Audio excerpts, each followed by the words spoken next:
नमस्कार फ्रेंड्स, मैं हूं आपका मित्र, आपका सखा, आपका फ्रेंड कमल नंदलाल और मैं आप सभी दर्शकों का हार्दिक अभिनंदन करता हूं एस्ट्रो तक की खास प्रस्तुति वास्तु का सच सिर्फ कमल नंदलाल के साथ में। इसलिए एस्ट्रो तक को लाइक करें, सब्सक्राइब करें, शेयर करें हमारे वीडियोस यूट्यूब, फेसबुक पर और तक एप्लीकेशन को डाउनलोड करके अपने जीवन को सरल, सुगम और सफल बनाएं। तो चलिए बात करते हैं सीधा वास्तु के सच में आज के विषय की। तो मित्रों, आज का हमारा विषय है घर की छत पर कूड़ा करकट और कबाड़ होना है आर्थिक हानि का संकेत, रहे सावधान। देखिए, घर की छत कुंडली का 12वां भाव कहलाती है। ऐसे में घर की छत पर कूड़ा करकट जमा हो जाना, वहां पर अटाला हो जाना, कबाड़ का सामान जमा हो जाना आर्थिक हानि के संकेत देता है। अक्सर घरों के अंदर और बाहर की सफाई पर तो ध्यान दिया जाता है, लेकिन छत पर गंदगी पड़ी रहती है। इस बात को कभी आपने नोट नहीं किया होगा। छत पर लोग कभी झाड़ू भी नहीं लगाते, कभी वहाँ का पोछा नहीं करते, वहाँ की कभी धुलाई नहीं करते। और वास्तु के अनुसार घर की छत पर पड़ी गंदगी का भी पैसों की तंगी से बहुत बड़ा लेना देना है। जी हाँ, घर का छत जो होती है वो कुंडली का 12वां भाव व्यय भाव कहलाया गया है। व्यय भाव को गंदा होना यानी कि वहाँ पर राहु का जमा हो जाना। मैंने कई लोगों के घरों में देखा है, घर पूरा वास्तु के हिसाब से डिजाइंड है, लेकिन घर पर लकड़ी के पुराने कार्टन पड़े हुए हैं, घर पर लकड़ी का पुराना सामान गला हुआ पड़ा हुआ है, बरसात में भीग रहा है, वो सामान सड़ गई लकड़ी, गैस का खाली सिलेंडर पड़ा है, सरिये पड़े हुए हैं, कबाड़ का सामान पड़ा हुआ है, पुरानी साइकिलें पड़ी हुई हैं। ये सभी का सभी वास्तु दोष कारक माना जाता है। वास्तु के अनुसार घर की छत पर पड़ी हुई गंदगी का भी पैसों की तंगी से बहुत बड़ा लेना देना है।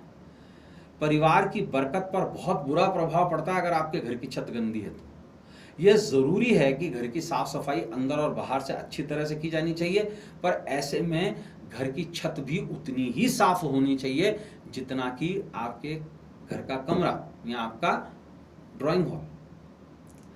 ऐसा माना जाता है कि यदि घर की छत पर फालतू सामान गंदगी पड़ी रहती है तो इसके दुष्प्रभाव परिवार की आर्थिक स्थिति पर पड़ते हैं। इसके साथ ही स्वास्थ्य की दृष्टि से भी यह हानिकारक है। किसी भी प्रकार की गंदगी का हमारे जीवन पर काफी गहरा प्रभाव पड़ता है। जिन लोगों के घरों की छत पर ऐसे अनुपयोगी सामान रखे हुए होते हैं, वहां नेगेटिव शक्तियां अधिक सक्रिय हो जाती हैं। उस घर में रहने वाले लोगों के विचार नेगेटिव हो जाते हैं। वे किसी भी काम को पॉजिटिव रूप से सोच ही नहीं पाते, उनकी सोच ही बिगड़ जाती है। इसी वजह से कार्यों में सफलता और तनाव मिलता है।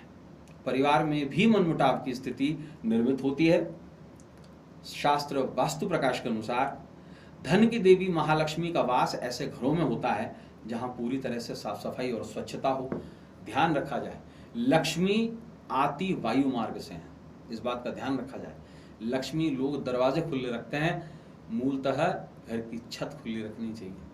इसलिए घर की अगर साफ सफाई करनी हो तो छत की साफ सफाई जरूर करें। क्या होता है, गंदगी मतलब राहु, और राहु को आपने अगर 12वें भाव में जगह दे दी तो आपकी हानि को कोई नहीं रोक सकता। ऐसे में आपके लिए एक विशेष उपाय बता रहा हूं वास्तु के अनुसार। देखिए, एक तो घर की छत को हमेशा साफ रखें। दूसरा, वास्तु को सही करने के लिए आप विशेष रूप से एक उपाय जरूर इस्तेमाल करें। एक तो नियमित रूप से आप घर में नील का पोछा लगाएं, फर्श पर, छत पे नहीं। और छत पे हमेशा एक बात का जरूर ध्यान दें, पानी से उसे साफ रखें।